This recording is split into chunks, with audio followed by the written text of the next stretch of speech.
Otro ejemplo del efecto de campos eléctricos sobre cargas eléctricas. Pues pensemos un poco cómo sería desde el punto de vista clásico las trayectorias de los electrones alrededor de los núcleos donde tenemos los protones. Por ejemplo, ¿no? Es decir, el modelo planetario de lo que ocurre en un átomo. Tenemos electrones, el átomo está constituido por una nube electrónica, por electrones que están dando vueltas, girando alrededor del núcleo positivo. De ahí vino pues, el modelo de Bohr del átomo de hidrógeno, el cual pues, había que introducir limitaciones en cómo podía ser el movimiento, en las energías de las órbitas y en el momento angular de esos electrones dando vueltas alrededor del núcleo para dar explicación pues, a las líneas de los espectros conocidas ya anteriormente a lo largo del siglo XIX. Bueno, o sea que nuestro problema va a ser, vamos a situar una carga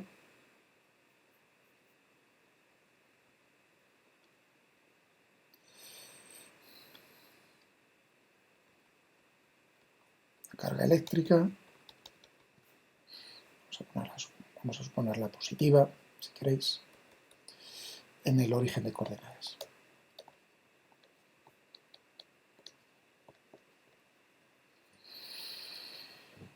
Eso quiere decir que va a crear esta carga eléctrica un campo eléctrico en todos los puntos del espacio que va a ser equivalente, porque este problema que estamos discutiendo, que vamos a discutir rápidamente ahora, pues no es nada más que la analogía con lo que ocurre planetaria con la gravedad.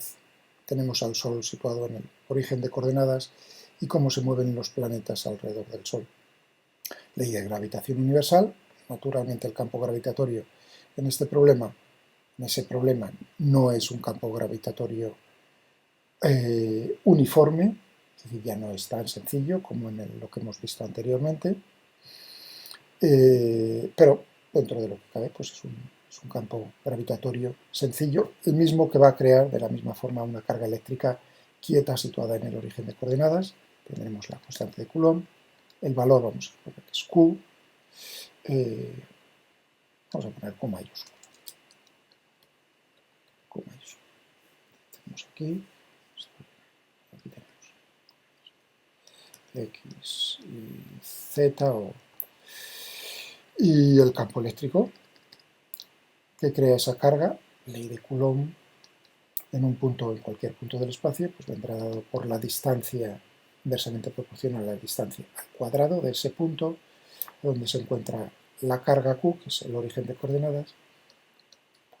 Este será nuestro campo eléctrico y es, si situamos en un punto del espacio una carga Q minúscula, la fuerza que está ejerciendo, Q mayúscula sobre Q minúscula, fuerza de Lorentz, estamos suponiendo que D es cero en todos los puntos del espacio, pues tendremos que la fuerza es, naturalmente, este Q. Bueno, es decir que tendríamos, es la única fuerza, segunda ley de Newton, es un sistema de referencia inercial, por lo tanto, nos está diciendo la segunda ley de Newton es que la suma de las fuerzas reales, esta es la única fuerza que tenemos, va a ser la masa de esta carga Q minúscula por la aceleración que está experimentando. Experimenta esta aceleración. Estamos manteniendo fija la carga Q mayúscula en el espacio. Es decir, que tenemos como ecuación del movimiento la ecuación que describe el movimiento de Q minúscula, pues, pero aquí ya esto no es uniforme. De hecho, el campo es radial. Si Q es positivo, pues tendremos en todos los puntos del espacio una cosa que podemos mostrar aquí. en el plano. No es uniforme.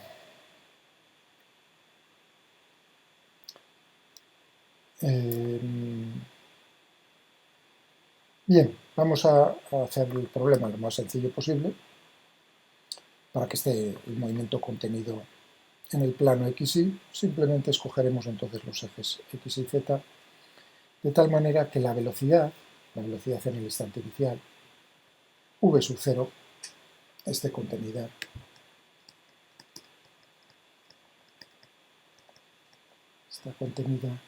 en el plano X, una cosa similar a lo que hicimos en el problema anterior con el campo eléctrico uniforme.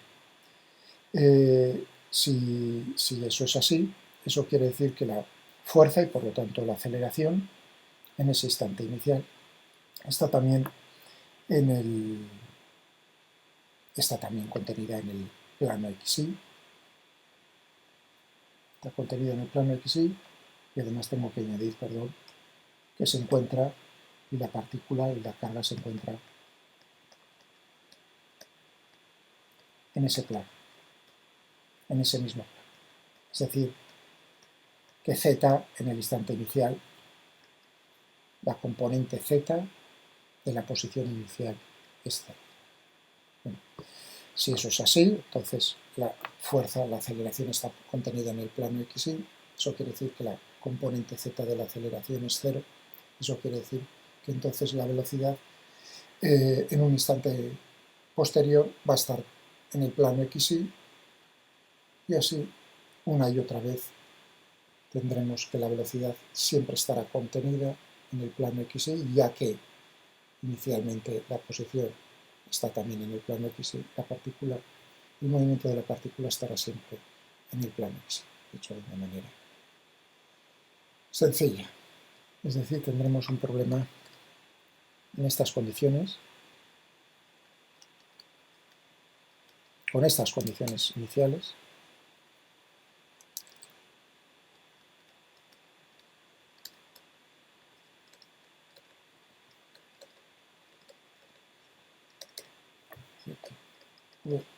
la posición Z0 igual a 0 y V0Z igual a 0, tendremos que entonces el movimiento está contenido en el plano X. ¿Y qué tipo de movimiento es? Pues similar, sí, ahora bueno, depende, claro, realmente. Depende de cómo sea. Si hemos dicho que Q mayúscula es positivo, ahora dependerá de cómo tomemos Q minúscula, si carga negativa o carga positiva. En este caso tendríamos repulsión y en este caso tendríamos atracción. Lo que ocurre, este sería el caso análogo a lo que ocurre con el Sol y los planetas en el sistema solar. Tenemos que está actuando la atracción gravitatoria, nunca repulsión. Bien, tanto en un caso como en el otro podemos resumir que las trayectorias pueden ser trayectorias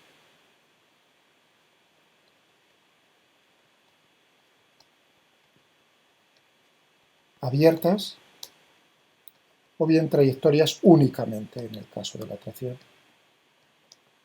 Podría haber tanto trayectorias abiertas como cerradas. Claro, si uno está pensando en la trayectoria de la Tierra alrededor del Sol, su trayectoria se cierra, es una trayectoria cerrada, una trayectoria elíptica. Dentro de las trayectorias cerradas, pues podríamos tener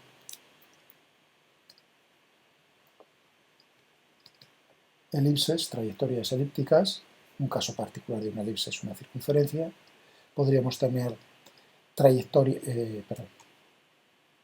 caso de las trayectorias cerradas, las elipses, y como caso particular, las trayectorias circulares.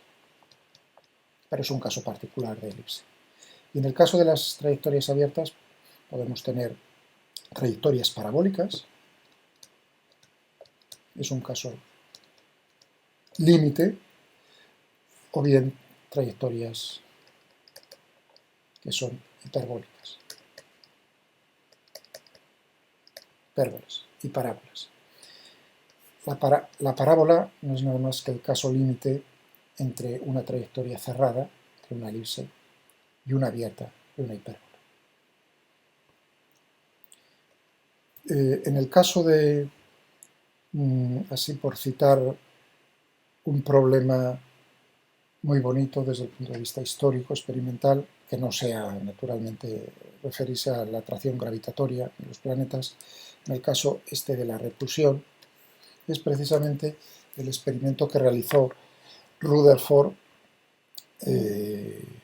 para ver cómo estaba constituida la materia, cómo estaba repartido, mejor dicho, porque ya había un modelo anterior, el de Thomson, el de su maestro, el profesor con el cual trabajó como becario, Rutherford. Thomson pues, planteó el modelo atómico de electrones y protones, pero que estaban todos como en una masa, todos mezclados en una masa, de tal manera que el átomo, pues, en estado normal, su carga fuese neta, fuese cero.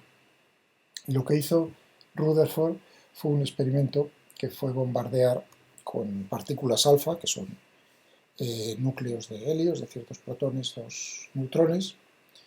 ¿Cómo lo lograba? Bueno, pues eso, experimentalmente tenía radiación alfa y bombardeaba pues una lámina muy fina de oro. Es decir, que te bombardeaba átomos de oro con unos proyectiles que estaban cargados positivamente, que eran la radiación alfa, los núcleos de helio. Y observaba precisamente cuál era la trayectoria que seguían esos proyectiles con tanta masa. Muchos de ellos no eran prácticamente no cambiaban su trayectoria rectilínea. Unos pocos, un poco. Y otros, una proporción muy pequeña, incluso casi rebotaba. Este experimento tan importante de Rutherford, pues dio lugar precisamente a su modelo, que era que el átomo estaba constituido, sí, efectivamente, por cargas negativas y cargas positivas. Lo del neutrón, eso tardó años después. Chadwick, que fue la persona que en 1932, con su experimento, puso de manifiesto algo que se sospechaba, que el núcleo tenía de los átomos también cargas neutras, los neutrones. Pero hasta 1932, tan tarde, solo 13 años antes de hacer explotar la primera bomba atómica, en un periodo tan corto de tiempo se produjo la demostración de la existencia del neutrón y luego pues su aplicación, por decirlo de alguna manera, de los neutrones en una reacción nuclear en la bomba atómica, rompiendo. Bueno, en el caso del experimento de Rutherford, pues entonces bombardeaba y lo que observaba era precisamente las trayectorias. Las trayectorias pues eran modificadas en primer lugar, uno podría pensar por los electrones, pero los electrones, al ser su masa tan pequeña, pues su efecto, digamos, es, así dicho, despreciable. En ese caso, únicamente los núcleos del oro, que son muy masivos, más que naturalmente, que la radiación alfa, eran los que producían una deflación, o que las trayectorias rectilíneas se modificasen y se produjese una trayectoria, ya que los núcleos son positivos y los proyectiles, la radiación alfa también es positiva, repulsión. En ese caso lo que tenemos son hipérbolas, y del estudio precisamente de esas hipérbolas pudo llegar a deducir cómo de pequeño era el núcleo de un átomo, cómo de concentrada estaba la carga positiva en lo que es el átomo y cómo los electrones pues, ocupaban el resto del espacio, la mayor parte del espacio circundante, pues, la nube electrónica. Claro, eso le planteó un problema, que es cómo es posible que en una distancia, si uno piensa en el núcleo del átomo como una esfera de un radio, si el átomo tiene pues del orden del Armstrong, pensemos en el diámetro, del orden de magnitud de un Armstrong, 10 elevado a menos 10 metros. Pues resulta que de estos experimentos pues se deducía que el diámetro del núcleo era pues 1000 veces menor. Es decir, en un espacio muy pequeño estaba concentrada la carga positiva y el problema en aquel momento era cómo es posible que fuese estable los núcleos atómicos. Bueno, claro, ese problema no se podía resolver con la física clásica, con el electromagnetismo, porque claro, la repulsión hace que el núcleo fuese inestable, es decir, tiene que existir una fuerza atractiva entre los nucleones, entre los protones y neutrones, de tal manera que los mantenga unidos y que fuese mucho más intensa que la fuerza de repulsión electrostática entre los protones. Esa fuerza es la fuerza nuclear, recibe el nombre de fuerza nuclear fuerte, que tiene un rango de acción, es decir, decae mucho más rápidamente que la fuerza de repulsión electrostática. Solamente se notan sus efectos precisamente dentro del núcleo de los átomos. Cuando los átomos se hacen muy grandes, el número atómico es muy grande en la tabla periódica, naturalmente el número de protones y de neutrones en el núcleo crece, es decir, el diámetro, el tamaño del núcleo también crece, y entonces es ahí cuando se ponen de manifiesto las fuerzas de repulsión electrostáticas entre los protones, hacen que sean de la misma magnitud que las fuerzas nucleares fuertes, que mantienen junto el núcleo, y es cuando empiezan los átomos ahí en esas posiciones de la tabla periódica a ser inestables. Es decir, la dificultad de encontrar o de lograr que los elementos de número atómico a partir de un cierto valor puedan existir, esos átomos, de manera estable en la naturaleza. Bueno, esto como explicación así que ha venido a cuento de un movimiento como el que estamos estudiando en el caso de la repulsión. En el caso de la atracción, pues lo que tendremos son lo mismo que en el caso de los planetas. Podemos tener tanto trayectorias cerradas, elípticas, caso particular circulares, o podríamos tener, si la carga, en este caso, la carga... perdón, aquí he dicho, justo he puesto los signos contrarios, perdón, en este caso, repulsión positivo, si Q hemos dicho que era positivo. Corrijámoslo. En el caso atractivo, pues entonces tendríamos que, dependiendo de cómo es la velocidad con la que se está moviendo esa carga Q minúscula respecto a Q mayúscula, la trayectoria puede ser cerrada o abierta. Es decir, si queremos poner como ejemplo la gravedad y cojo una tiza y la lanzo al aire, podría lograr lanzarla con una velocidad lo suficientemente grande que escapase a la acción gravitatoria, lo que se dice la acción gravitatoria terrestre, y del Sol. Esa es la velocidad, lo que se conoce como la velocidad de escape. Si uno considera únicamente la velocidad, el campo gravitatorio terrestre, pues ese valor corresponde a 11 km por segundo, y si tiene que escapar la tiza de la atracción gravitatoria solar, pues la velocidad de escape son, así de memoria, unos 30 y tantos kilómetros por segundo. Es decir, que las sondas Voyager, lanzadas en los años 70 y que están saliendo del sistema solar actualmente, después de tantos años, 40 y tantos años eran por ahí, tienen una velocidad, fueron lanzadas con una velocidad de tal manera que era superior a la velocidad de escape, la velocidad límite, por así decirlo, con la cual un objeto puede escapar, llegar al infinito. Si resolvemos el problema, el movimiento, es decir, la ecuación del movimiento, tendríamos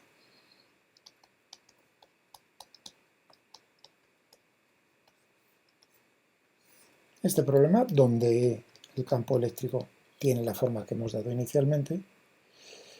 Resolver significa integrar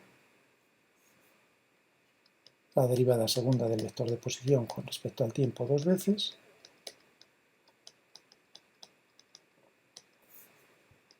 Es estacionario este campo. Tendríamos que resolver este problema. Vamos a ponerlo con la notación de Newton. Los puntos, cada punto corresponde a una derivada con respecto al tiempo. La derivada segunda, los puntos. Tendríamos este problema que habría que resolver integrando. Este problema tiene solución. No lo voy a hacer, simplemente voy a mostrar el resultado de integrarlo con el ordenador. Aquí lo tenemos. Vamos a suponer primero el caso, he dicho, atractivo. Aquí tenemos Q mayúscula, aquí tenemos Q minúscula, con una cierta velocidad inicial. Está escogido para que justo el valor de la velocidad dé lugar y la posición dé lugar a una trayectoria circular. Aquí las unidades no tienen ningún sentido especial. Podremos cambiarlo, ¿no? De tal manera que obtengamos trayectorias, por ejemplo, en este caso, una trayectoria elíptica, o si le damos pues, una velocidad suficientemente grande, que fuese alcanzase el infinito, aquí, vamos a cambiarlo para aumentar el rango espacial en el dibujo y el rango temporal en la integración, pues veríamos cómo alcanzaría si ponemos una velocidad suficientemente grande. Aquí naturalmente no podemos representar el infinito, pero uno observa que se aleja. Podríamos ver aquí como su movimiento poco a poco. O bien, como hemos dicho ahí, vamos a ponernos espacio aquí. Tendríamos, si queremos una trayectoria cerrada, pues naturalmente la velocidad inicial tiene que ser menor a la velocidad de escape. En el caso de la repulsión, ahí forzosamente tenemos una trayectoria que es abierta, que es una hipérbola. Aquí lo que tenemos, pues, por ejemplo, ¿no? Estoy intentando modelar de alguna manera el experimento de Rutherford. Imaginémonos que los núcleos de helio, las partículas alfas, viniesen de aquí, de la situación esta de aquí abajo, en la gráfica. Una trayectoria rectilínea justo sería, digamos, si la velocidad es suficientemente grande, pues su trayectoria es ligeramente... Ah, sí lo puedo, es verdad que ya no me acordaba.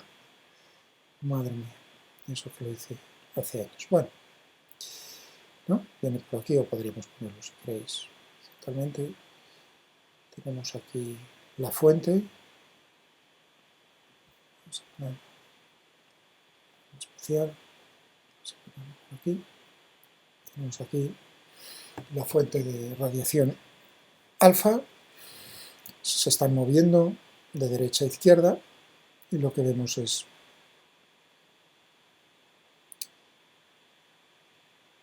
en este caso, aquí tenemos los núcleos de oro, los átomos de oro, pues naturalmente aquí, por ejemplo, pues prácticamente no se modifica su trayectoria rectilínea, únicamente, claro, cuando tengamos un caso casi que el choque sea frontal, en este caso, claro, tenemos que ha sido desviado más y podemos hacerlo que se desvíe cada vez más, cuanto más frontal sea la trayectoria, y ahí tenemos como, dependiendo de la velocidad inicial, como salen casi prácticamente, tendríamos algunos que saldrían rebotados. Ahora vamos a hacer este. Y esto es lo que observaba. Lanzaban muchos, naturalmente, y evidente la mayoría no se veían afectados. Es decir, la presencia del oro no modificaba la trayectoria, únicamente para unos pocos.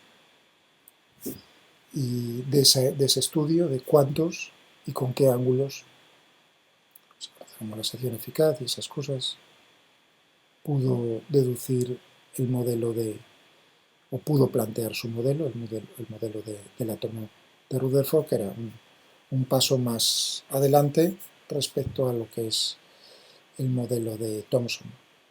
Poco a poco, paso a paso, pues, se iba uno acercando a poder dar explicación a todos los fenómenos que se observaban. Luego vino, claro, naturalmente, el problema con los espectros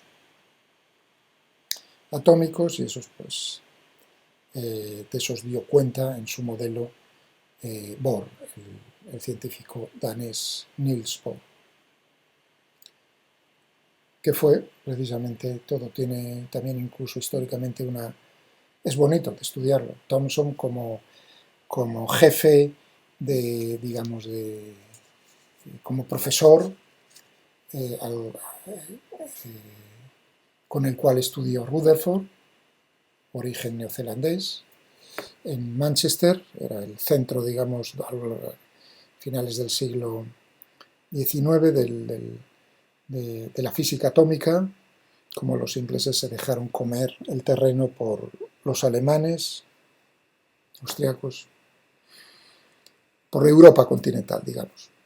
Eran donde, si uno quería estudiar la física atómica, iba a Gran Bretaña, Manchester, un lugar así importante, donde se encontraba Thomson, Rutherford, nacido neozelandés, de la Commonwealth, y como Niels Bohr fue a estudiar con Rutherford, danés, y luego volvió a su país. Y como Niels Bohr fue el maestro, por decirlo así, uno de los maestros de alguien tan conocido e importante como Heisenberg. Es decir, cómo se iban dando, con eso quiero decir, cómo se van dando de la mano, se van entregando como en una carrera de estas que no me sale la palabra, el testigo, no me salía la palabra, cómo se van entregando unos a otros históricamente el testigo y van mejorando unos con lo que aprenden de los otros, van mejorando la teoría hasta nuestros días, dando explicación cada vez a más y más fenómenos.